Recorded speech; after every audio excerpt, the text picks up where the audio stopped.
Hello and welcome to another Digital Photo Mentor Live. I'm Darlene and today I'm going to show you photo editing using subscriber images. The images that we're going to work through today have been submitted by readers from my website or the Facebook group or YouTube. If you would like me to edit some of your images to see the potential and what is possible, just submit using the form below the description and the video. So without further ado, let's get started. Please remember to give this video a thumbs up and like it and subscribe to the channel.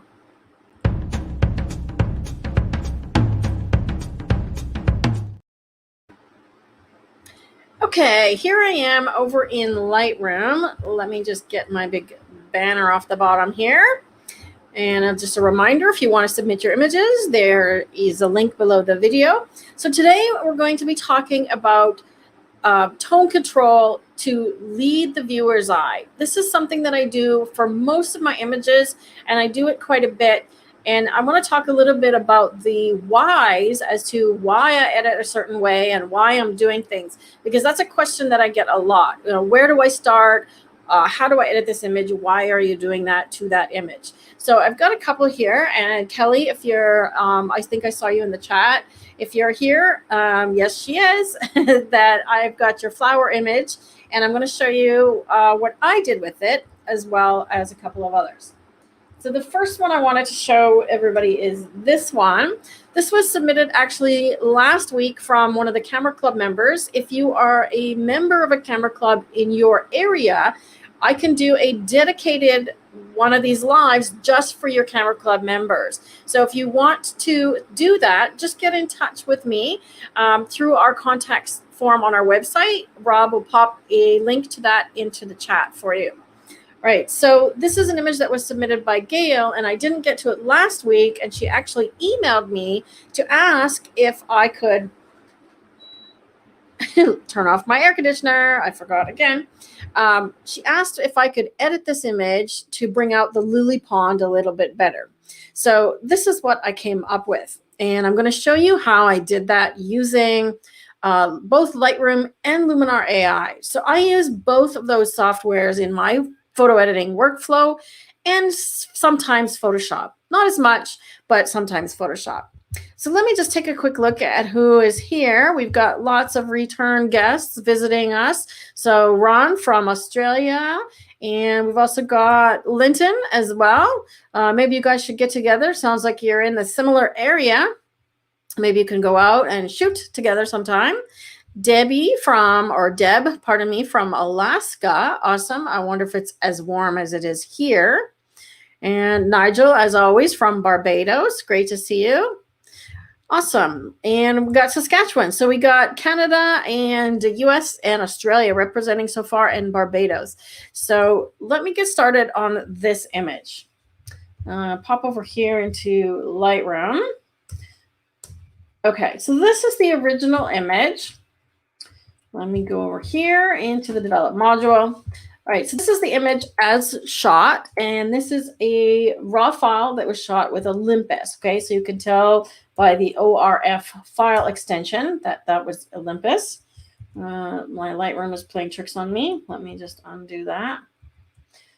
Okay, so you can see her settings here, what she shot it at. And indeed, it was Olympus 40 to 150 lens, f11. So she's getting lots of depth of field with the f11, and very wide with the 40 mil lens. Okay, not super wide because it's a crop sensor camera. But what I wanted to do and how I approached this image was I wanted to, as she requested, bring out the lily pads. So the lily pad is this area here, right? But the challenge is that it's dark. Let me turn on my little pointer here.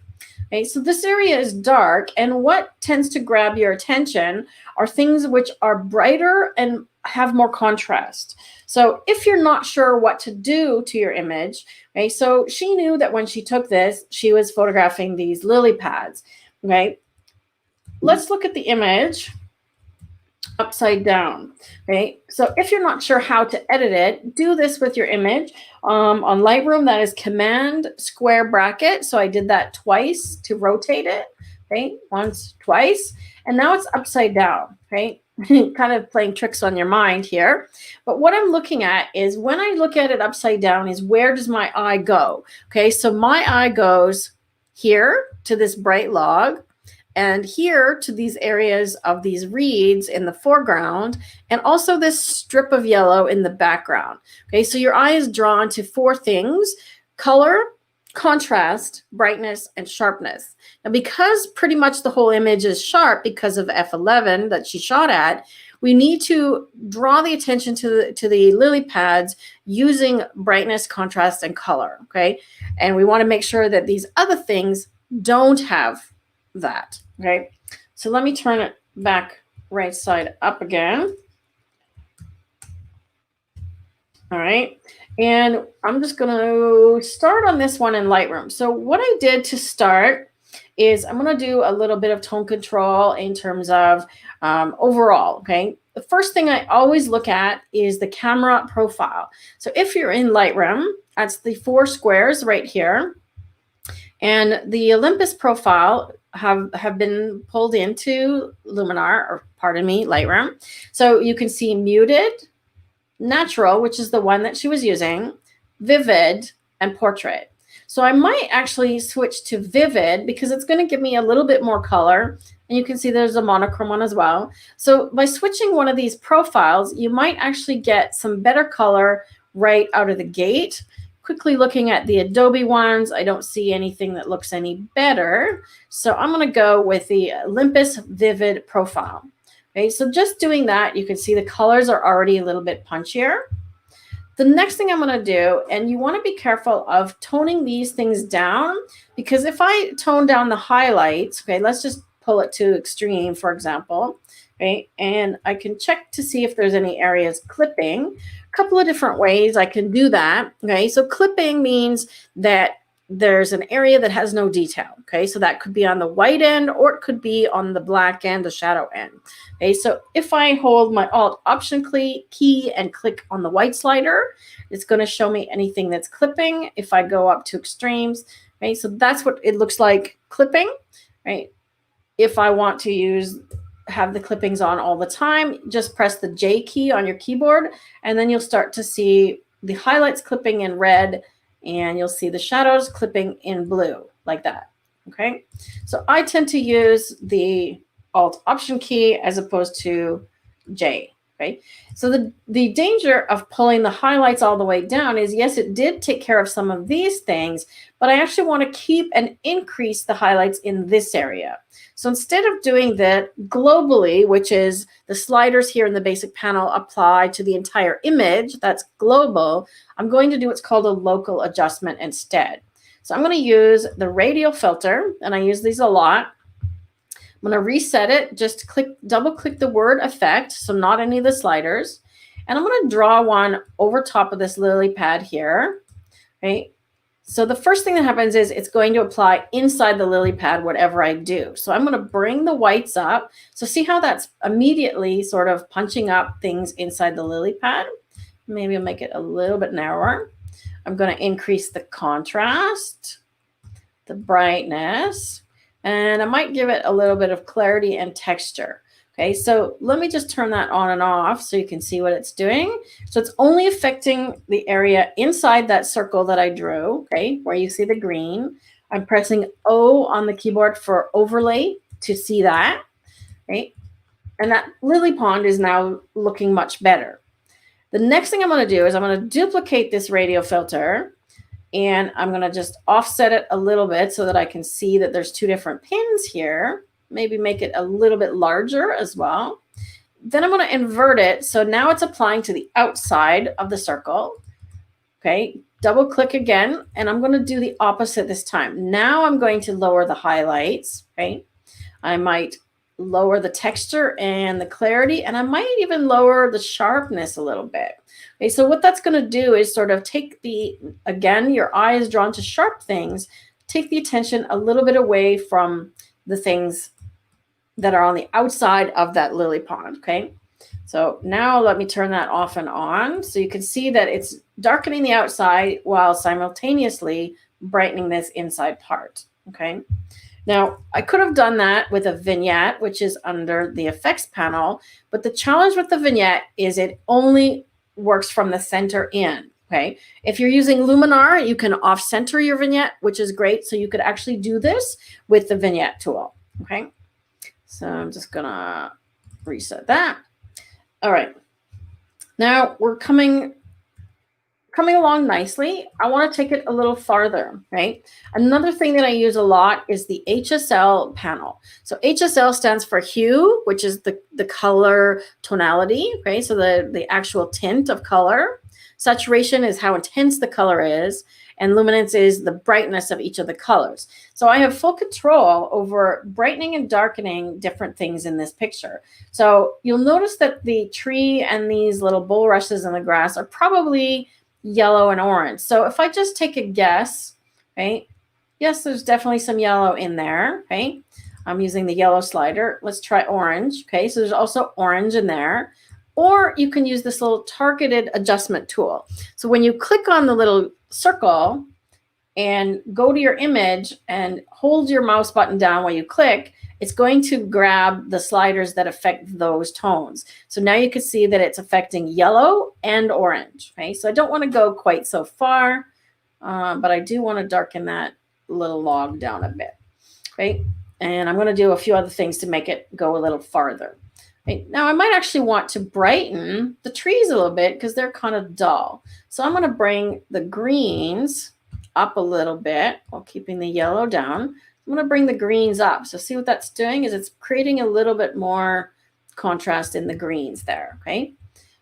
I'm also going to bring up the blues, which should bring up that lily pad. Yep, that does.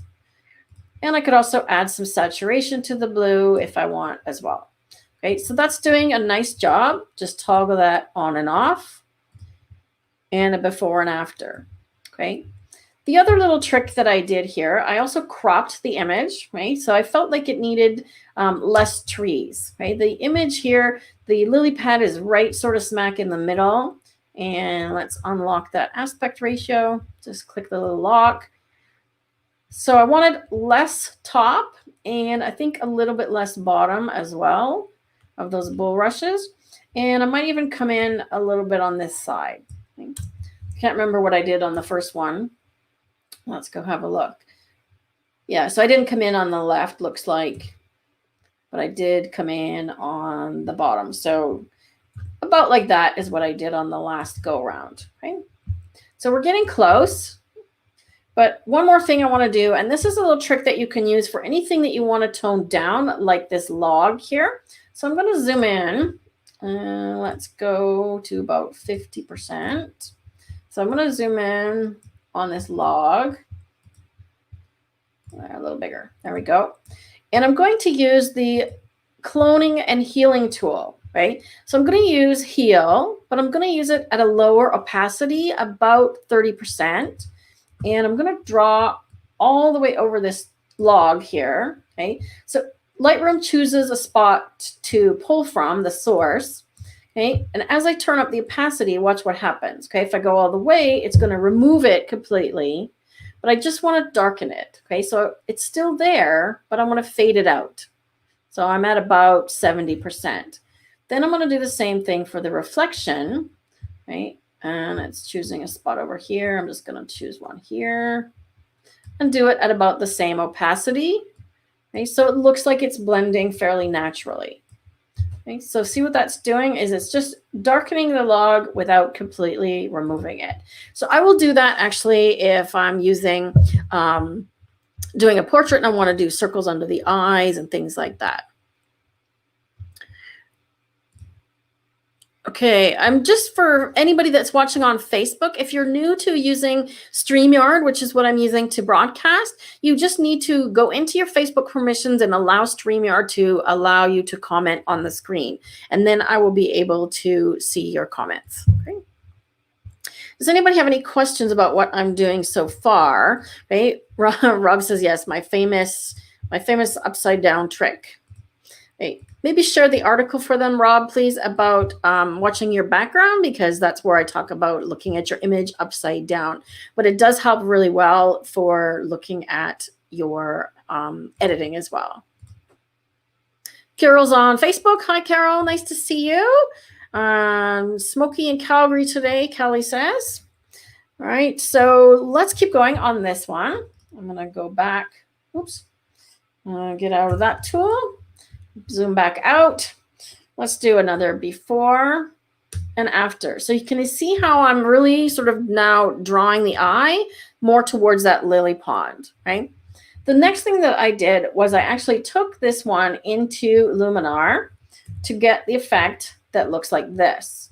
Okay, so I added actually a sun rays and I did a bunch of dodging and burning. And let's take that over into Luminar.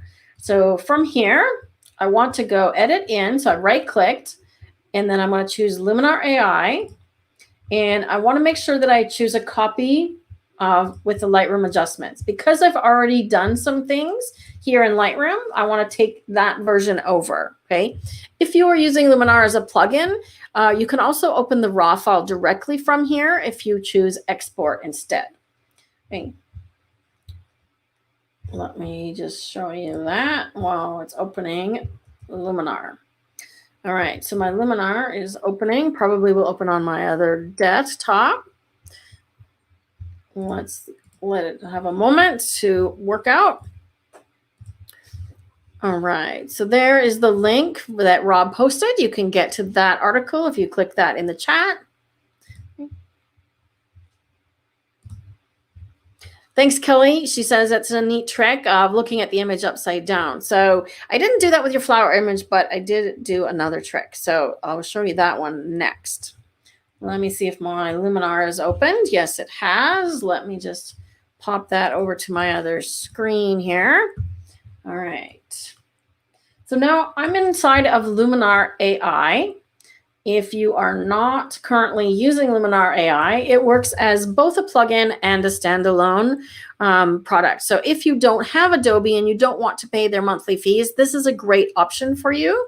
I'm going to put this in the bottom here just for people that want to check it out. And Rob, if you could please put into the chat the link to our 5-day challenge. If you sign up for the 5-day challenge, you can edit my images and you get a chance to download a trial version of Luminar. Okay, so usually I will start with templates, but I want to just go at this one sort of tool by tool, right? So Enhance AI is a great one that works on all kinds of images, and it does a number of different things. So you can see as I drag it all the way up, and this is something that I recommend that you do. Take your sliders to an extreme so that you can see what it does, and then bring it back down. So I really like what it's doing on the lily pad, but you'll notice that it's brightening and increasing the contrast and saturation of everything, which I don't want to do.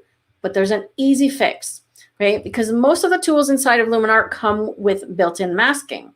So I'm going to use a radial mask, okay? And I'm just going to start by dragging this opened, okay? So I can adjust the shape of it as well. Okay, so I want to get an oval like the lily pad here. Okay, and I've done it the wrong way around. So you see that I'm masking the lily pad. So I'm just going to choose the opposite one. Now my mask is on the inside, right? And it was just a simple of outside, inside. Okay, so in Lightroom it says invert, and here you have inside, outside. Okay, perfect. Just like that. And I will apply the mask.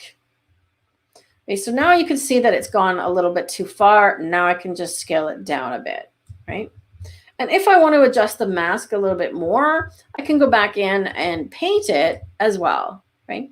So if I like what it's doing, but I want it to apply up here a little bit, I can paint it in with less opacity. So it only gives me a little bit of punch here and I pick up that reflection, right? Or maybe I want it a little bit less on this part here, okay, because it's too bright.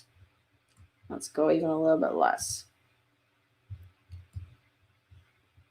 So basically you just keep adjusting your mask until you're happy with it, okay? Now I'm going to do one other little trick. I'm going to, while I'm in the mask here, I'm going to use these 3 little dots to copy it, right? So I'm just keeping the mask sort of in my clipboard because I might use it again with another one of the tools, okay? You'll notice on the vignette tool here, Remember I mentioned that you can offset it or put it off center. Okay? You can do that inside of Luminar simply by choose subject, and then you can move it around. Okay, so I just wanted to show you that. All right, landscape tools. Obviously, this is a landscape image. So the landscape tools are going to add some golden glow. Okay, so I want to see what that does. Does a nice job. And I want to do foliage enhancer. But the thing I find with this one is that the green comes out sort of this weird neon blue. So I always shift the hue over this direction. Okay, so if I go too far, it's going to look like fall, which is fine if I want that. But I just want the greens to be more yellow and not blue. Then I bring my slider back. Okay, so go to extreme, set it where you want it, and then bring it back down again. So we can see what this one is doing just by toggling it. And once again, if I want to mask it, I can go in here and paste it. Okay, so now it's pasted that same mask that I used earlier from doing the structure, the Enhance AI, and it's now painted it in here. Okay, but if I want a little more, I can always edit it as well. Okay, so let's say I want just a little bit of green, more coming up in here, and I can really direct where I want this to go. Okay, let's get a little more in the trees up here. And again, this is all non-destructive editing while I'm in here in Luminar. Okay, I can always redo any of these things while I still have Luminar open. Okay, once I close it and save it, come back to Lightroom, now it is cooked into the image, and you'll see that in a moment. Okay, the other thing that I added here was the sun rays, and I did that because I was kind of just playing around, and I thought, well, what if I add a sun ray and have it shining down on the lily pad? So the first thing I did is you need to increase the amount, okay, to have it appear. And then I chose place center. So I actually want it out of the frame. Okay, so I'm looking at, okay, where's the light coming from? So I want to kind of get something coming from here so that it comes diagonally across like that. And then you can adjust things like the warmth of the rays. I can make them more yellow, number of sun rays. I just want a few. And then I play with what's called a randomizer. And this one just rotates them around until I'm going to keep going until I get something that, you know, looks like sort of what I want. Okay, so you can see that I can increase the penetration or the length of the rays so that it's hitting that lily pad. Now that's not too bad. And I'm going to show you how I can refine it a little bit because once again, I can mask this tool. Okay, so I'm looking for a ray to hit that lily pad. Right, so I'm kind of just clicking around here. It's not working for me. It was close. We're getting close. Getting close. Okay, that's not bad. We're getting there. Not so worried about the ones that are going to the left because I'm going to mask them. There we go. Okay, so now I'm going to use a mask and I'm just going to paint out the parts that I don't want. Right, so I don't want this guy over here. Right? I don't want the sun going this way. I literally just want it sort of hitting that lily pad. Even this one here, like so. And I don't even want it to go past the lily pad. Right, now I also can adjust this style, right, of the overall look. If I change this to the left, it gets darker versus brighter. Okay, so I can darken it, increase the amount here, right? And then it's sort of giving me this much more moody, darkened look, which then focuses again on back on the lily pad. Okay, so I'm going to put this back in here. I want to paint these back in so it stays dark over here as well. This is just a game of playing it around, right? Now, I like what that's doing, and I'm just going to go down to do one more tool in here before I head back to Lightroom, and I'm going to use the Dodge and Burn tool. Okay, so darken. Always bring your strength down under 15 when you are using this tool. Okay, never paint stronger than 15, and I'm going to use a big brush, and I just want to darken these trees over here a little bit. Okay. like so. Okay. So let's do a quick before and after from Luminar. Okay, so that's what I brought over from Lightroom, and that's what I've got now. Right. Now, I think I did a better job on the sun rays on the first version, but now I'm just going to click apply, and it's going to save this or export it from Luminar, make the file that I chose, the file format, and bring that back into Lightroom. Okay, so here we are back in Lightroom. Okay, and there it is. Okay, so that's the one I just created versus the one I did the other day. So you can see I did a slightly different cropping. This one actually has a bit more vibrancy and color, right? So every time is a little bit different, but I had the same goals in mind, which was to highlight that lily pad. And I found that the sun rays tool worked really great to do that. Let's see how we are doing over here for questions. All right. Holly wants a Luminar hat. Well, this is the one she's talking about, I think. Send me your address. This one's covered in cat hair. Do you want the cat hair, Holly, or one without cat hair? I do have one, so maybe we can talk. We could work something out here. I'm just using it to cover up the ugly telephone thing on the background over there. Okay. There's the link that Rob posted for the 5-day editing challenge. So every day you get an image of mine and a tutorial to practice with Luminar AI. And then it will give you a really good idea if you like it or not. And then you can decide if you want to purchase it. Okay. Reduced opacity with the clone tool. Yes, so exactly. That's a good point, Linton, is you can paint in with that clone tool like I did in Lightroom. And the thing that I just did with the dodge and burn tool in Luminar, you can actually scale the whole thing down as well. Okay. Let's see. Yes, I keep it under 15. I think Holly's talking about the dodge and burn tool.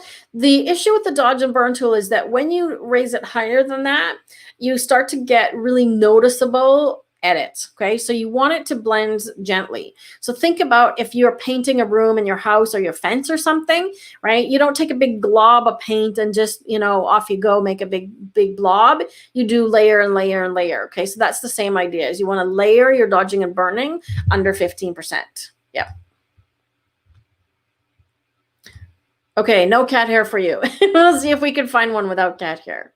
All right. Any other questions about this one before I move on? I'll give everybody a moment to catch up here. And then I'm going to move on to the next one if there are no questions. So the next one, we've got Kelly's image. Okay, if you're still here, Kelly, this is Kelly's edit. Okay, and I want to show you the original. Let me get back to the bigger screen here and shrink myself. There we go. And let's just put that up there. All right. Please remember, if you are enjoying this tutorial and this video, to give it a thumbs up and like and subscribe. So then you will get notice on YouTube when I am doing this. Again, every Wednesday at the same time. It's 8 p.m. Eastern, 6 p.m. Mountain Time every Wednesday evening in the summer. Okay. So please tune in, and we're testing Facebook broadcasting today. So if you are watching on Facebook and it's working well, please give me a comment and let me know that it's working okay. Likewise, if you are a member of a camera club, do please use our contact form on the website. Rob, pop in another link to that and just send me a contact form. Or if you have my email, if you are a subscriber, just email me directly and let me know which camera club you're a member of, and I'll send you some information on how your club can have a dedicated event like this just for your club. Still waiting on Linton's group. If you want to get back to me, we can do something with your group. All right, Kelly. All right, so she says right place, right time. Okay, so I'm assuming that are these bugs or something flying around with this flower, and the light is beautiful, which is very backlit on this poppy. Tell us more about the little speckles. I'm assuming it's like little no-see-ums or something, right? All right, so this is the edit that Kelly did. This is her original raw file, right? It's water. Oh, interesting. Okay, so is it like from a sprinkler or something? Oh, I think you did tell me that the sprinkler came on at the garden, so it's just water flying around. Is that right? Okay, so yes, good timing. Right. So I did a very different edit than what Kelly did. So she's gone with blue tones, cropped in a little bit. I cropped as well. So I'm going to show you my finished edit, and then I'll show you quickly how I got to it and why I did that. Okay, so today we're all about the why are we doing these things. Okay, so I went with a darker look, and I actually chose to tone the water speckles down a little bit so that they were still there to give context, but they weren't so bright that they were actually taking away from the flower. Okay, so let's keep in mind all of those 4 things that I talked about earlier, things that grab your attention in the background. Okay, so I'm going to see if I can just write those up real quickly for you here. 4 things that take attention. And those are what's going to grab the attention of the viewer. Okay, so that's the bright areas. And that would be the subject or the background. Okay, so brightness, sharpness. I'm trying to type while I'm doing this. Color, and particularly warm and intense color, and contrast. Okay, so I'm going to put these up on the screen for you. There you go. Just a reminder. Okay, so looking for those 4 things. So when I go back to the before image here, right? Oops. So when I go back to the before image, I need to be in the develop module to do that. Okay, so you can see that the left bottom corner is very bright. The top of the flower is very bright. The intense color of the flower is good, right? The background is out of focus, so that's also good. So it's just those speckles and that highlight on the top of the flower that was taking attention, okay? So I didn't need to look at this one upside down, but we can do that if you want, right? So when we look at it upside down, okay, and I usually turn the lights out on Lightroom, and that is the L key, okay? So just click L. So then it gets rid of all that sidebar and stuff, okay? So before, where does your eye go? Okay, so my eye is competing with the top of the flower and that now upper right corner, okay, which is the bottom left corner when it's right side up. So I want to solve those 2 things and make sure that the flower is the hero, okay? Right side up again. You'll also notice that I cropped in quite a bit, okay? So the crop here, the original image, there's lots more of it. And I found I did that for 2 reasons. I rotated my crop and the image so that the stem of the flower was going more at a diagonal. Okay, so up and down things like buildings, trees, up and down is very static. Okay, so it can represent strength and stoicness, but it also feels kind of stiff, right? So I wanted the flower to feel more sort of flowing. So I tilted my composition. Now, when you're, you don't want to crop this much generally. So when you're shooting, Kelly, think about these kinds of things. And I would suggest, when you find an interesting subject like this and you are in the right place at the right time, take several images. So try different kinds of compositions. And, I like to do crazy tilts and things on purpose. As long as you don't have the horizon in your picture, you can get away with just about anything. Okay, so see now how it's kind of tilting this way. It's kind of tilting out of the picture, but it has a little bit of drama, so I like it. So if I go back up here, I'll show you what I did. Okay, so I did some basic adjustments. Right? I'm using the camera standard profile. Let's take a look actually and see if any of these others look any different. Now notice that when I choose the landscape one, the flower actually becomes super saturated, right? As it does with portrait. Faithful actually has a little more detail in the flower. Let's check neutral. So I might actually switch to faithful because what I did was I dialed the highlights down. I'm going to use that Alt Option key again. I dialed the highlights down because I had some clipping. Okay, so when it was at 0, I saw the clipping. So I go just down until I see none. Okay, so I'm at about -50. So that's how you can use that Alt Option key to check your clipping, right? I did increase the whites a tiny little bit after the fact. So I want to kind of balance bringing the highlights down, but making sure I don't flatten out the whole image. I brought the blacks down as well using that same idea. Okay, so when it's at 0, I see no clipping. I'm holding Alt Option And with the blacks, you want to clip a little bit because it will add some punch and contrast to your image. Okay. So again, before, oops, after. I also did a radial filter. So again, that's that local adjustment. Okay. And I did that to the outside of the flower. So you can see where the overlay is applying. And I've got minus 55 highlights. Okay, so I'll show you what that's doing here. If I bring the highlights back up. Okay, so that's where those water droplets, I didn't want to turn the highlights down on the overall image too much because it's going to also affect the flower. And if I go too far, we lose all of the difference in the background. So I kind of went somewhere in the middle, about minus 60. Right? I also turned the texture and the clarity down. Let me turn that one off. So can you see what that radial filter is doing? Okay. It's also darkening this bottom corner here, which was part of the other problem. Okay. I did apply an edge vignette, I believe. Yes, I did. So I used an edge vignette, which is under post crop, under effects, post crop vignette. Right. And you can see what I'm doing here is affecting that bottom corner as well. Okay. I did clone out a couple of the spots of water because what I found was that they were just really busy. This one was really bright, and this one sort of looked, it was just grabbing too much attention. Okay, so I cloned those out, but I could use that same trick that I used earlier with the cloning and healing tool. Let's say I want to just tone this one down a little bit, right? I can use it at 100% and get rid of it.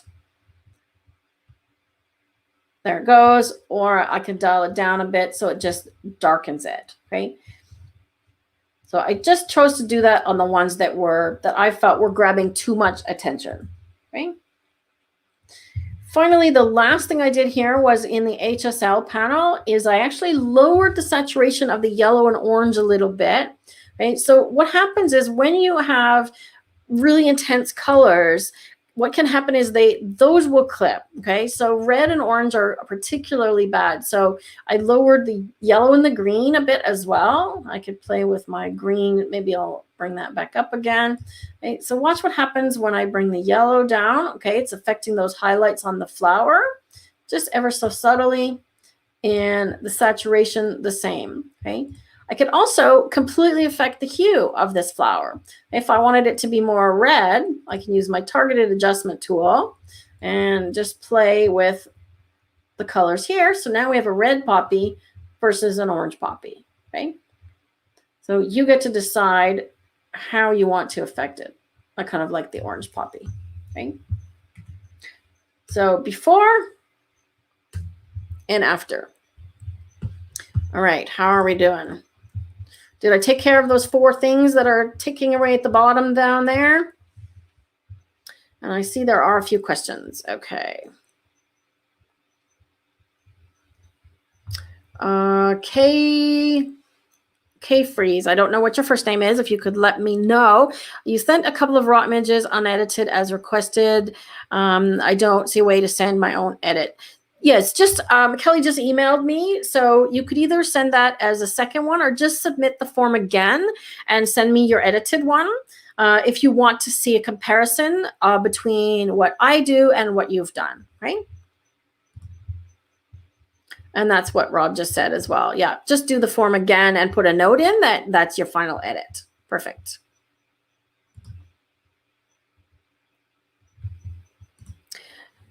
If you are editing a raw file, yes, you could certainly send me the XMP file with it as well. I don't know if the Google form will let you do that, but if you have my direct email address, you could do that and just send it to me. All right. I did answer that. So as Rob said, he's the tech guy, right? That's why he's not on the camera. He just takes pictures with his phone. So he's the web guy or the tech guy, right? Or as he also says, Sherpa errand runner. Yes. Chef as well. Yes, he does a lot of cooking. Okay. Kelly, intense colors can become muddy-ish. Yeah, what happens is it's because they get clipped. And red is a really bad one for that. Or also if you're trying to photograph something that has neon colors, like a neon green or a neon orange, you may find them clipping sometimes. So you might not see clipping up in here in the highlight area of just the general image, but you may see it with the color, okay? So you want to kind of pay attention to, okay, is that red going off the chart? Then come down to that HSL panel. Yep. Glad you liked that one, Holly. Okay. So I think your edit was great as well, Kelly. They're just different interpretations, right? The flower feel like it's refreshed. Yes, getting a spritz. If you were watching 2 weeks ago, I literally melted down and my computer melted down. Not doing so badly today. I had the AC on here full blast for a while.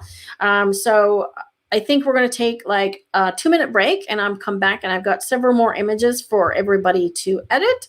Right? Please do grab a beverage or something if you wish, and we'll be back in about 2 minutes.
And I'm back.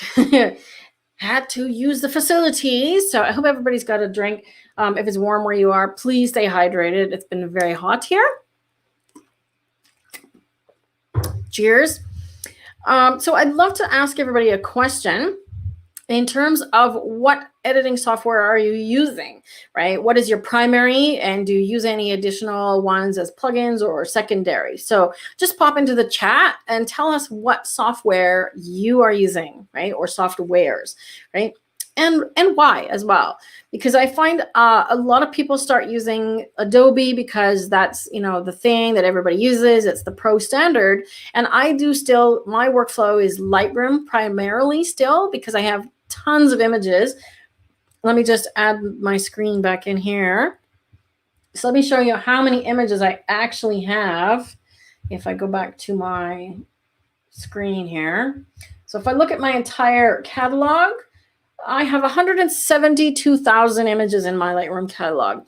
So I'm fairly heavily invested in Lightroom and how I've organized my files, right? If you are not, and you're looking for something that's a little bit easier, especially if you're a beginner to photo editing, I do highly recommend Luminar for sure.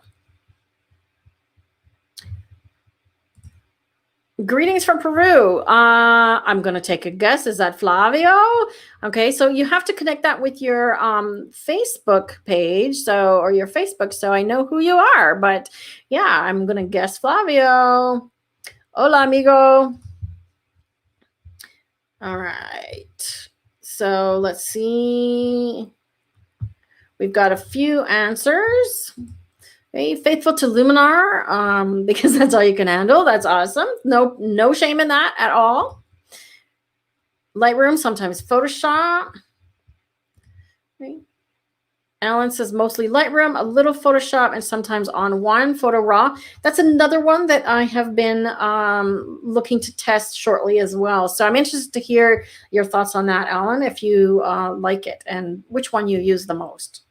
Okay, so I'm going to go back into Lightroom here.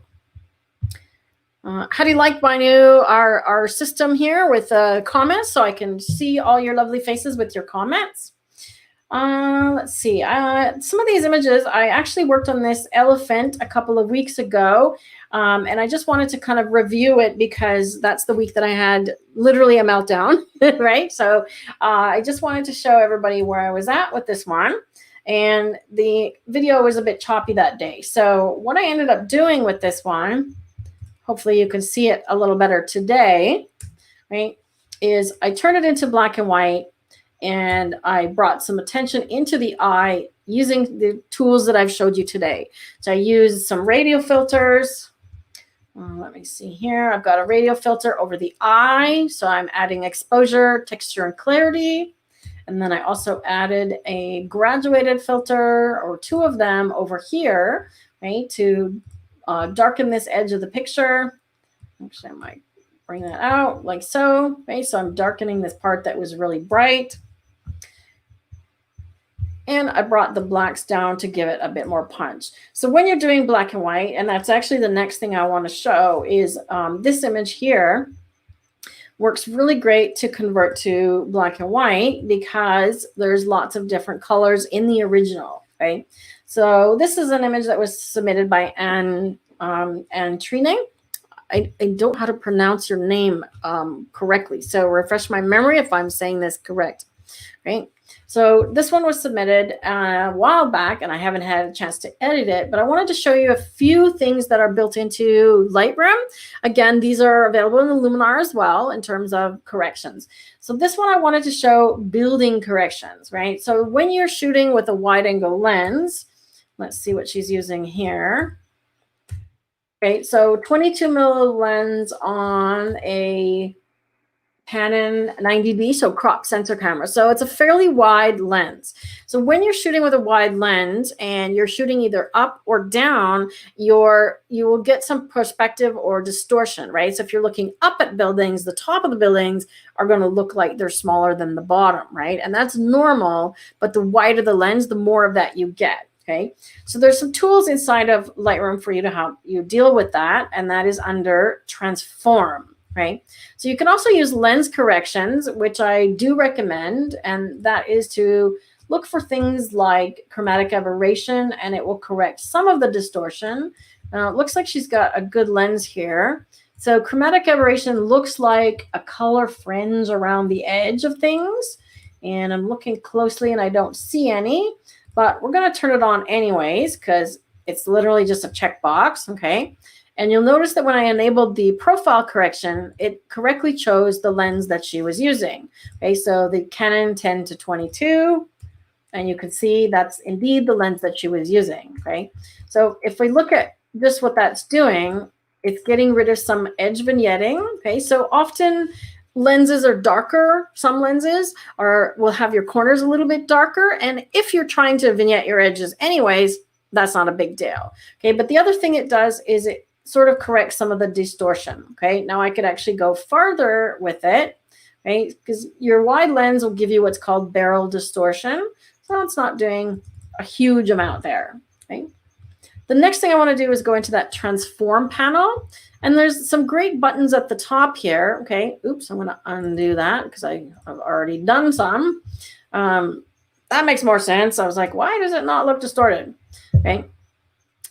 So I've turned it off and undone what I've done. So now you can see, look at the buildings are doing this, right? So particularly over on this side, right? And over here. So there's two things we want to get straight. We want to make sure that there's nothing tilting, and we want to make sure that there's nothing converging if that's the look that you want, okay? If you're an architectural photographer, by all means, you want to do that, okay? So the first button is auto. So we can just click that and see what it does. Now you see that it corrected the tilt, right? And you want to be careful when you're correcting tilt, right? I'm just going to undo all this crop here. I'm going to undo everything, right? So you want to be careful. You can definitely see the distortion with the light standard, okay? So everything's coming inward. You want to be careful correcting tilt using a line that's not centered, okay? So for example, if I'm using the crop tool and this little ruler, you can drag the ruler along an up and down or a horizontal line, but you want to be careful, like for example, that I'm not using this edge of this building, okay? Because the further out to the edges you go on a wide angle lens, the more distortion there is. So if I try and correct based on that, it's throwing this side off, okay?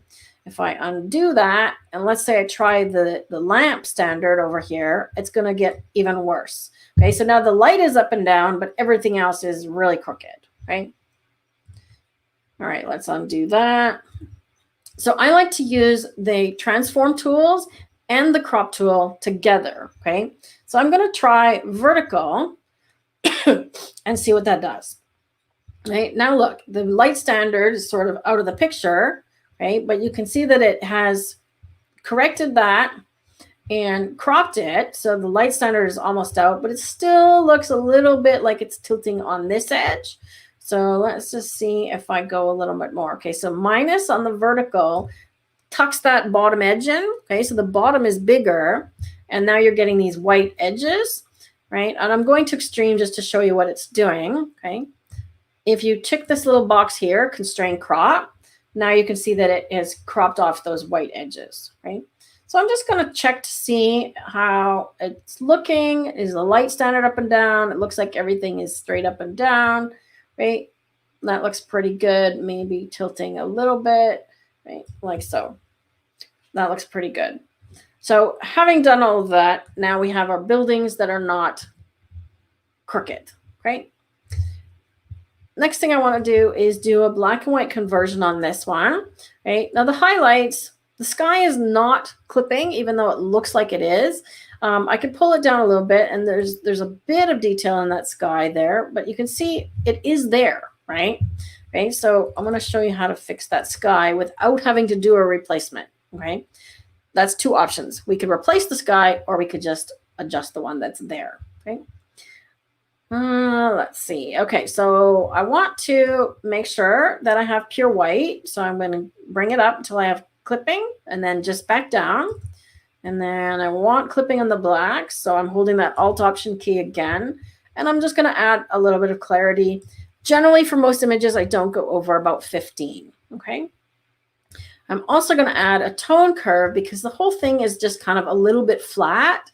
So if you go into the tone curve, Rob, if you could please share the link to the article and video on using the tone curve, that will help them understand what I'm doing here. Okay, so creating an S curve, right? So you can see it sort of looks like an S, increases that contrast of the image overall, right? And it gives you control over where you are doing that, okay? I can also specifically target the blues. For example, if I wanted to increase the highlights, right? And it's actually going to shift the color, but I want to keep the shadows darker, right? So now you can see what that's doing. The next thing I want to do is convert it to black and white. So I'm going to go back up to the top here and just click black and white. So make sure you're using the Adobe monochrome profile, because when you do that, you'll get all the sliders here, okay? So this is just sort of the auto mix, and what it's done here is it's decided this is the color mix I want to use. We've got another little targeted tool here, and I want to adjust the colors of each of the buildings separately, okay? So you could see that if I go here, I can actually affect the yellows and the oranges, which is giving me more flames. If I go over here, right, I can affect the different tones of the blue, right? So you can see that the aqua, it's not doing so much, but by punching up the blue, I can get those blue flames to show up, right? And I might just play around with these others to see if they're doing anything. Not so much. Okay, so red, you can definitely see the red there. So what I'm looking to do is create that distinction between, if I zoom in here, see the three tones? We've got bright, medium, and then dark, versus if I just use the automatic, I'm not getting as much tonal difference. Okay, so using these sliders, adjust the tones based on the color in the original image. Right? So the original image you can see was yellow, orange, red, and over here was the different tones of the blue. Okay. Now let's deal with that sky. All right, so I'm going to bring the highlights down, and I got a little bit of clipping there. Oh, it looks like there's a light standard. Yeah, there's a light here. So I'm not going to worry about that too much because it's a light, but I am going to bring the overall exposure down a bit. And let's give it, make sure we have the blacks like so. Black and white, you want to make sure you have a lot of contrast, okay? Because if you don't have contrast in your black and white, it will look flat. I'm actually going to increase my whites even a tiny bit more. So what I'm going to do for the sky is a graduated filter. You can click here to get to it, or you can go to Tools, Graduated Filter, or you can just click M, okay? So if you're not sure what the keyboard shortcut is, you can see it right here.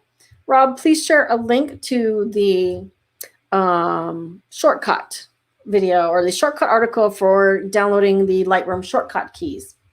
So I've got a PDF for you. So once I have my graduated tool, I'm just going to drag it down, and it doesn't have to be perfect. I'm literally going to take it over so it covers the whole sky. Then I'm going to do highlights down. I'm going to do exposure down, right? And I'm going to increase the clarity a little bit to give it a bit of punch. Okay, now you see that it's also affecting the buildings, and we're going to use this range mask at the bottom. I'm hoping there's enough difference between this building and the sky that I can mask it off. Okay, click Luminance Mask, Show, and with this range slider right here, if I pull it from the left, it's going to start removing this tool from the dark areas. Okay, can you see how it's taking it off of the buildings now and the bridge? And there is enough separation there so that if I bring it up to here, okay, it's not applying on that building. So now when I turn the mask off, you can see if I go even darker, it's just applying to the sky. So how great is that? Right? I might even increase the blacks and the contrast. Let's give it lots more, maybe even dehaze, because I really want to have that. There we go.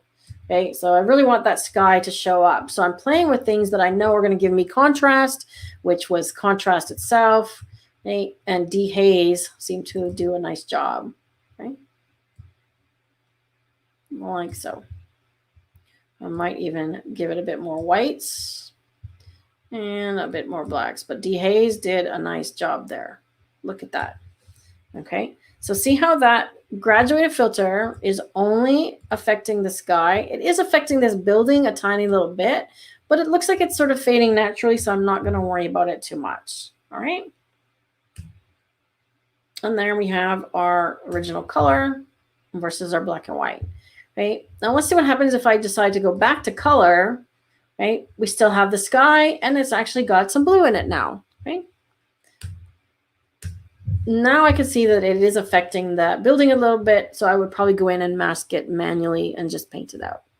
All right, any questions about that? So we've got lots of questions here, lots of links for you in terms of Lightroom keyboard shortcuts, and there's a cheat sheet there for you to download, and also our curves editing. Or if you want on YouTube already and you just want to watch it on YouTube, there's a link for you as well. Right? MA Saskatchewan says ACDC Photo Ultimate 2020. I'm trying to familiarize myself with Lightroom and Elements 2019. I do have Luminar 3, but I have not used it. So what I would actually suggest that you give Luminar AI a try. There's lots of big differences between 3 and 4 and 4 to AI, right? AI is the one that has the portrait AI, the forwarded as well, but AI has the sky replacement and the very soon to come and much anticipated Bokeh AI, which they are currently working on. So if you go and do the 5-day challenge that we mentioned earlier, there's a download for you to do a trial on Luminar AI, and then you can see what has changed and if you like it, right? I actually did a comparison several years ago. I think it was a couple years ago now. Maybe you want to share that article, Rob, on the software comparison and review.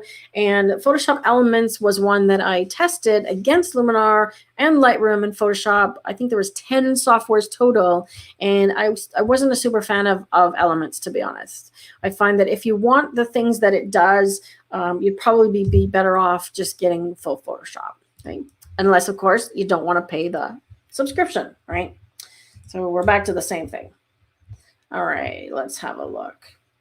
This one, I wanted to, let's do a landscape. We did the lily pad, I keep saying lily pods. We did the lily pads earlier, now we got a waterfall, right? And I've already done a little bit of editing on this one, and I want to show you sort of just what I've done with tone control.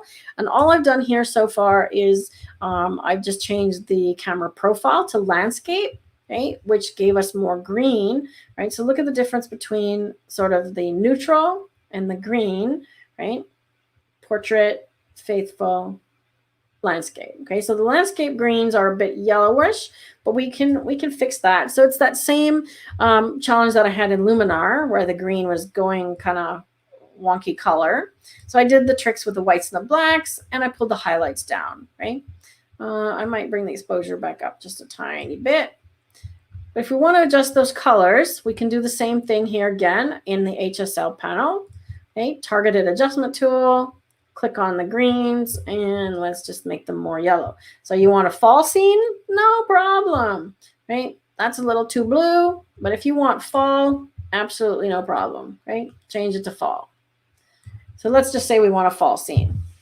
Now I'm noticing there's this little flag or something here that's red, and it's the only thing that's red in the picture.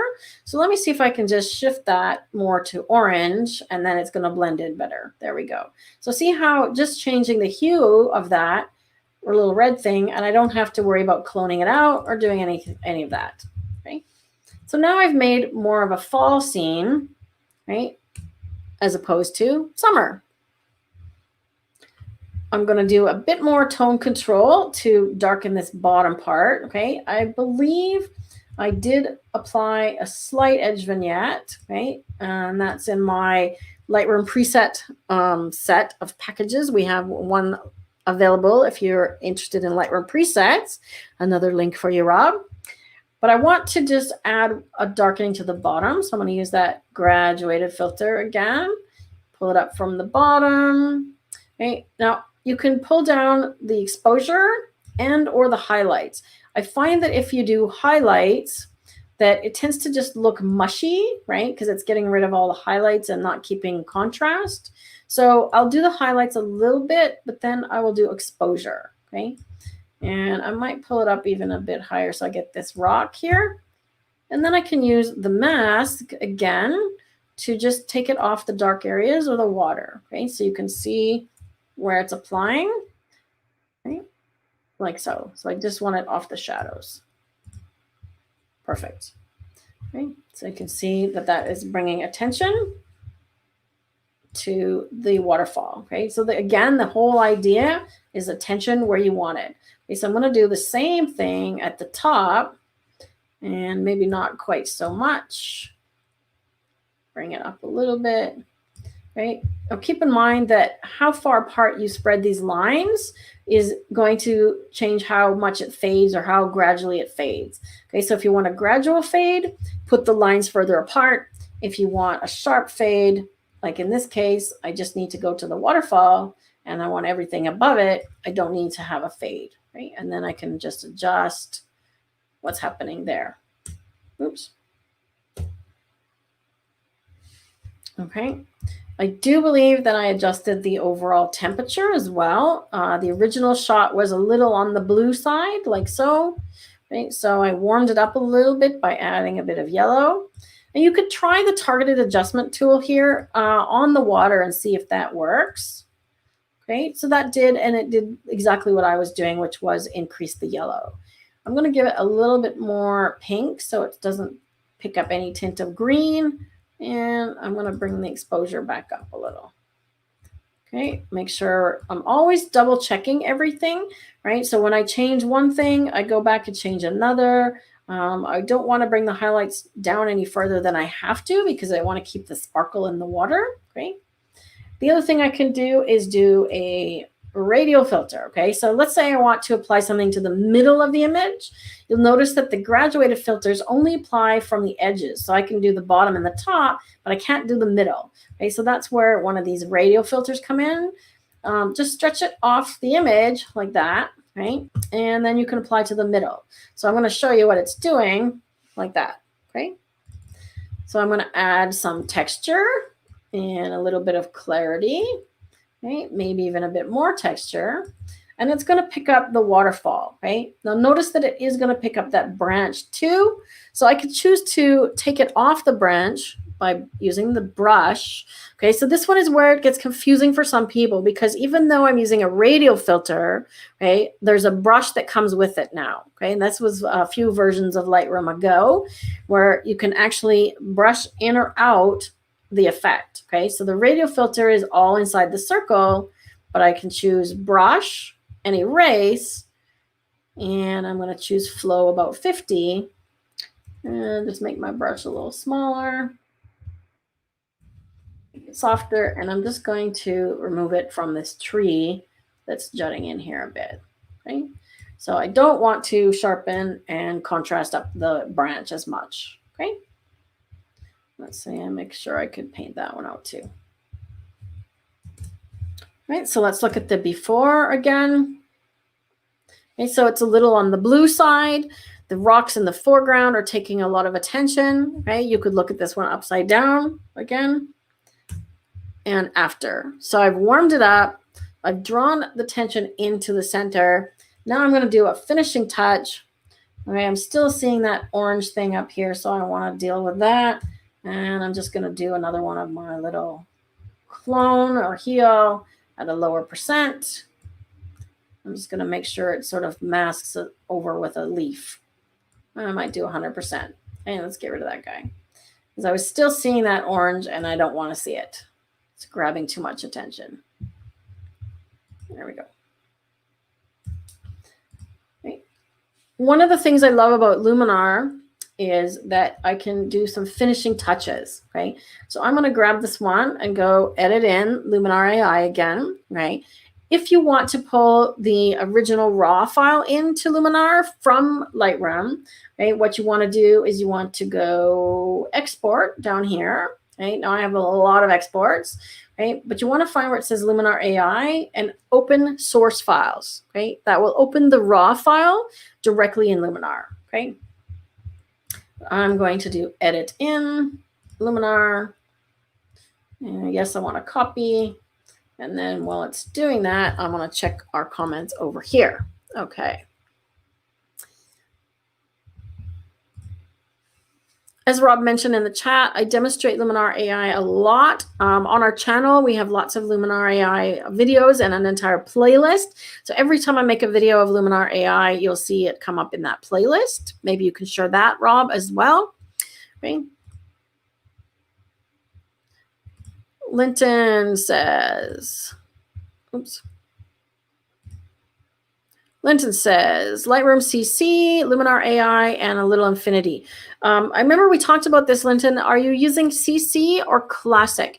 That's another thing that's often confused is which version of Lightroom are you actually using, right? So when you look at your Lightroom, does it look like mine, right? Or do the side panels look different, right? Does it have less things?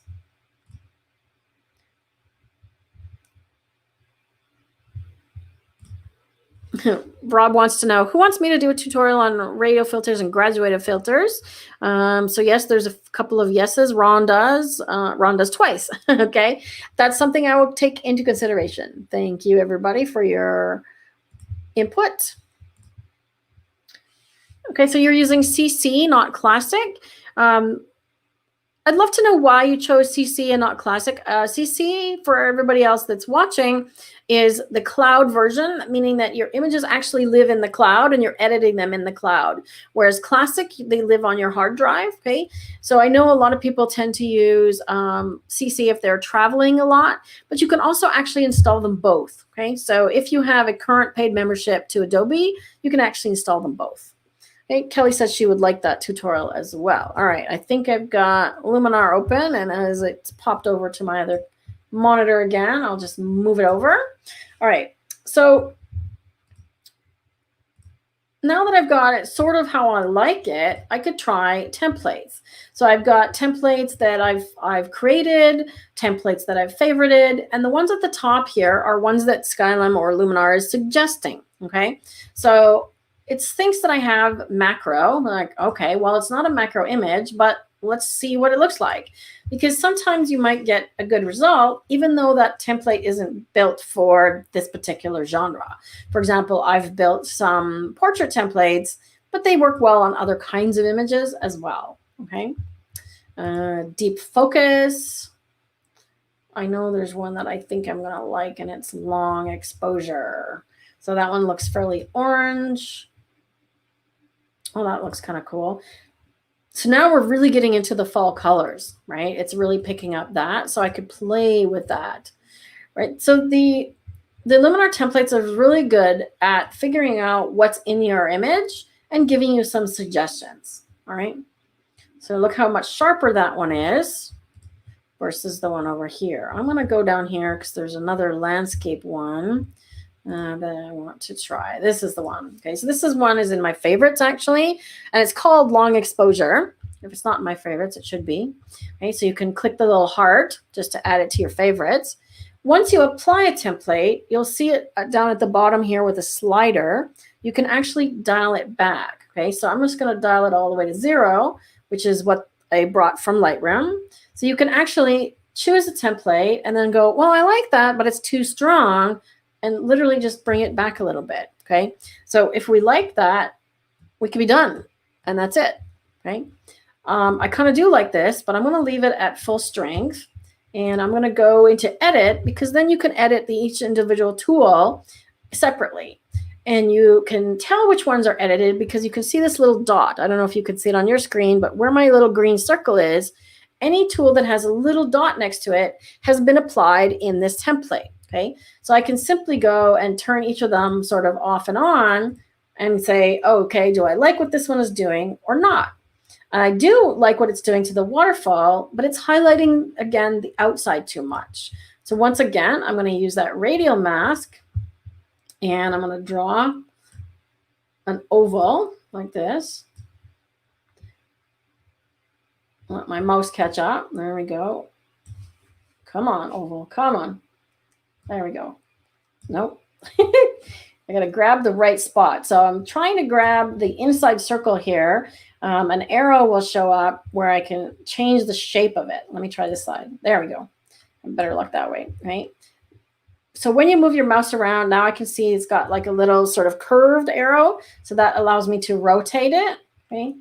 And if I just grab the outer ones, okay, it's going to make the whole thing bigger. So if I grab the outer edge, it'll make the whole section bigger.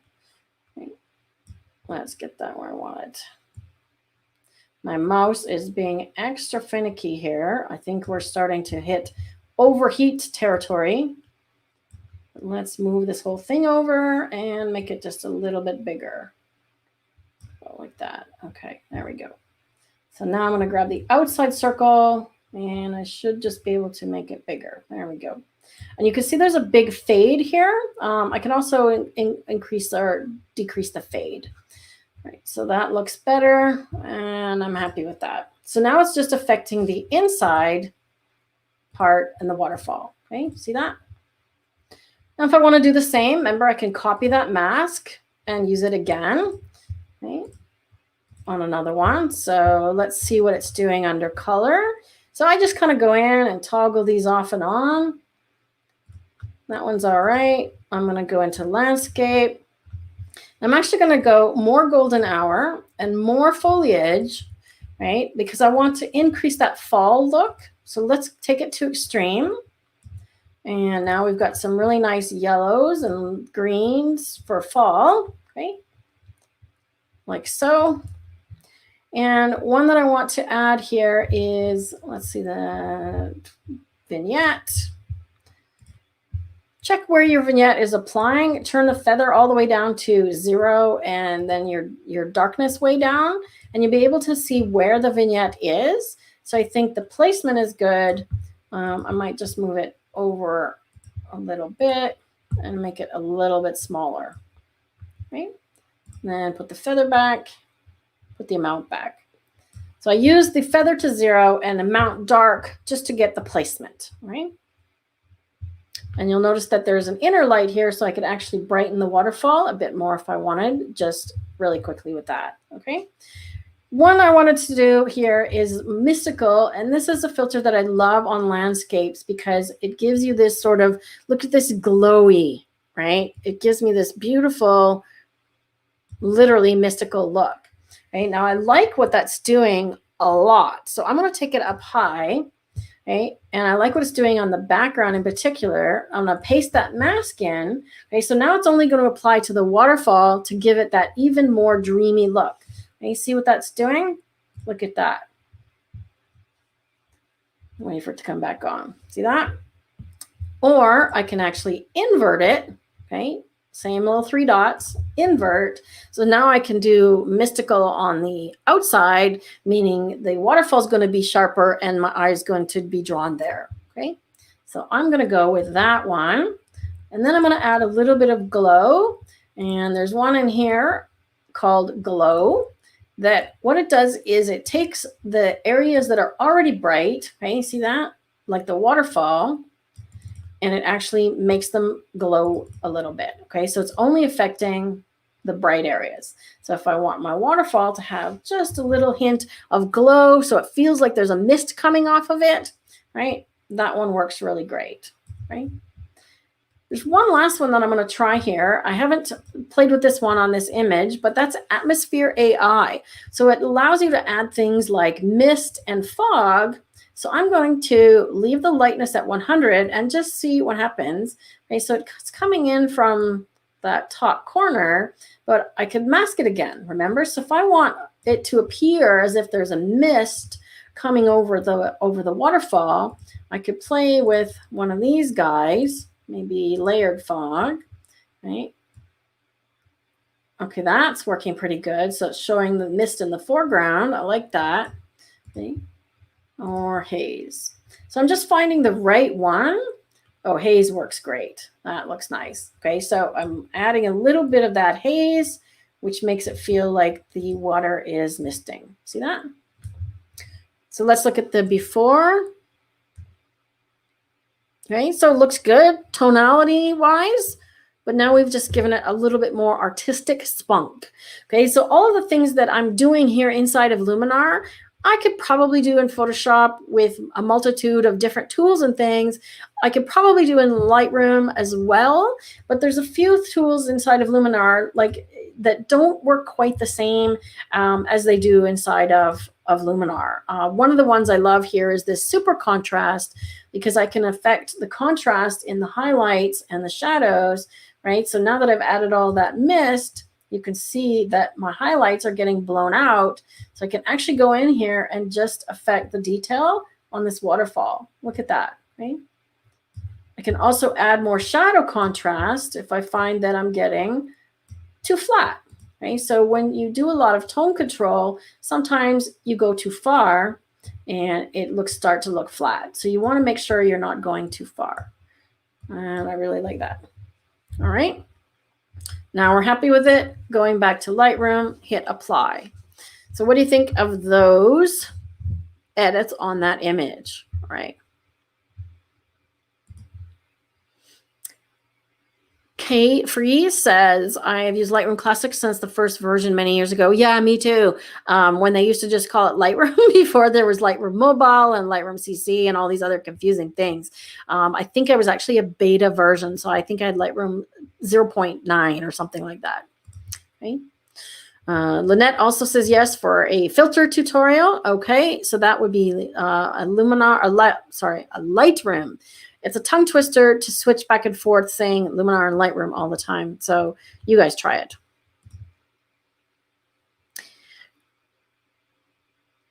Rob wants to know, where is Lynette watching the live stream from? Yeah, I'd love to know that as well. Because we're streaming on Facebook and YouTube today, this is the first time we've tried this. I'd love to know where you're joining in from, so where we're picking everybody up from. Thanks, Kelly. Take care. We'll see you next time. You're welcome for editing your flower. All right. Rob likes the waterfall. I'm glad you approve. Oops. Let me go back here because we're missing our waterfall. Where is it? All right. So let's take a look at these side by side. Right. So now you can see, I'm just going to put this full screen and get this off of here for a moment. So now look at this image side by side. So the Lightroom one is on the right, right? Oops, let me turn that off. Okay, so the Lightroom one is this one, and that's after Luminar. Okay, so you can see the difference. Now I probably, again, could have done those same things in Lightroom, but could I have done it as quickly is the question. Right. Also, some of the tools you aren't able to do as a local edit in Lightroom as that you can in Luminar. For example, the HSL tool is not available in any of the adjustments in Lightroom as a tool that you can paint in. Right. So if I want to do, for example, let's get over here. If I want to do HSL on this image, right, I can only apply it globally. If I decide I want to paint it in, so I'm using the paintbrush, there's no HSL control here, okay? So there isn't an option to do those things as a local adjustment, for one example, okay? All right, how is everybody doing? I think we've done pretty well today. I could probably do one more image, but I think we've done sort of 4 in a more of a deep dive today. I'm going to save this one from Chris. Hopefully he's going to be watching next time. I'm going to tag him because this is an image that Chris took. I was in Italy with Chris just over a year ago, so I'm going to work on this image next week. And I'm going to work on this one from Holly. It's one of her kids' chickens, just because he's cute. And I want to show you how to bring out things like feathers or fur on your pet photos. Right. So for next time, just a reminder, if you haven't already done, like this video, and please give it a thumbs up and like and subscribe to the channel if you haven't already done so. And I'm thankful that you have been here with us for the last hour and a half. I'm getting a little bit heated because my AC has been off for a while. So I'm going to find some air conditioning. Hopefully you can stay warm or cool wherever you're at, and take care until next week. Same time, Wednesday evening, 8 p.m. Eastern. I'll see you then.